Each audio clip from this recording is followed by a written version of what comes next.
I sensed something was wrong the moment I noticed her slip away.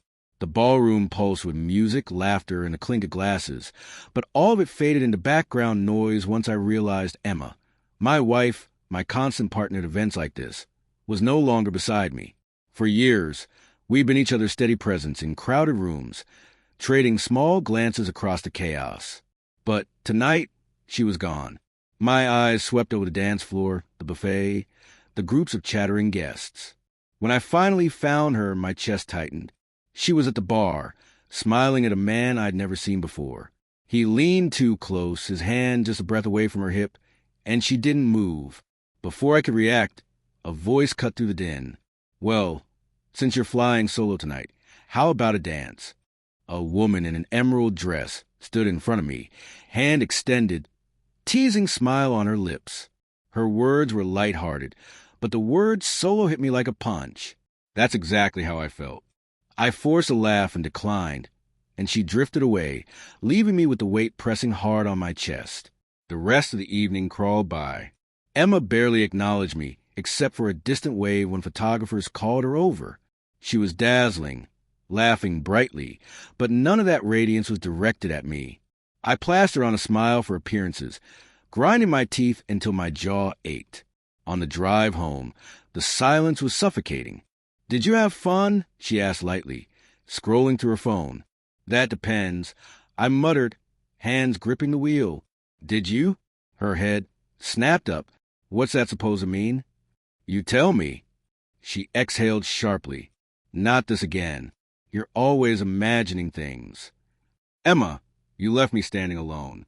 Then I see you laughing with some stranger all night." "He's a colleague," she shot back. "We were just talking." God, why do you have to be so insecure? That word, insecure, seared through me. It wasn't insecurity. It was instinct. But I bit it back. Another fight wouldn't fix anything.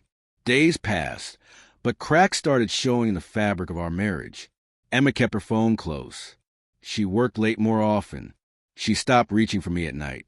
One evening, I heard her whispering behind the bathroom door. When I walked in, she flinched, clutched her phone.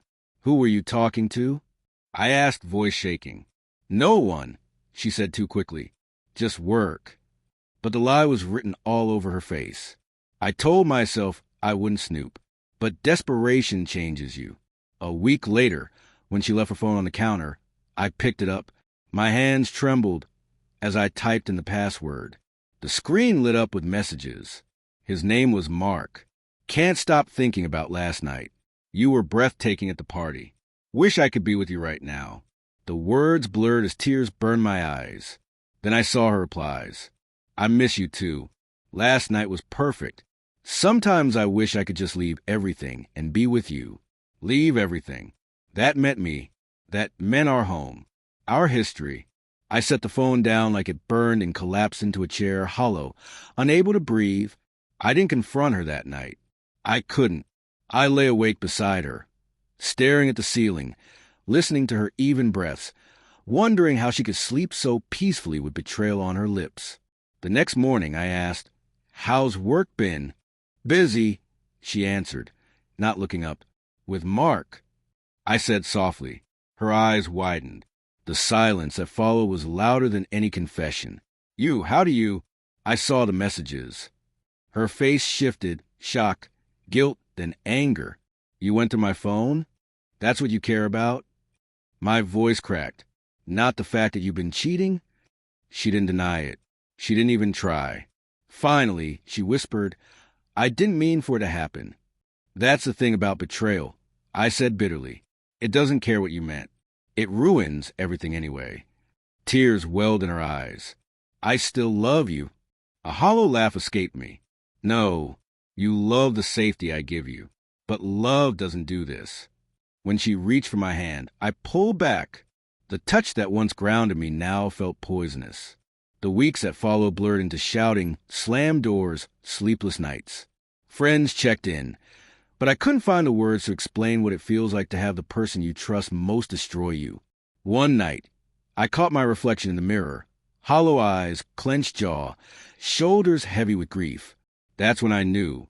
Staying meant slowly dying. and I wasn't ready to die. I told her I wanted a separation.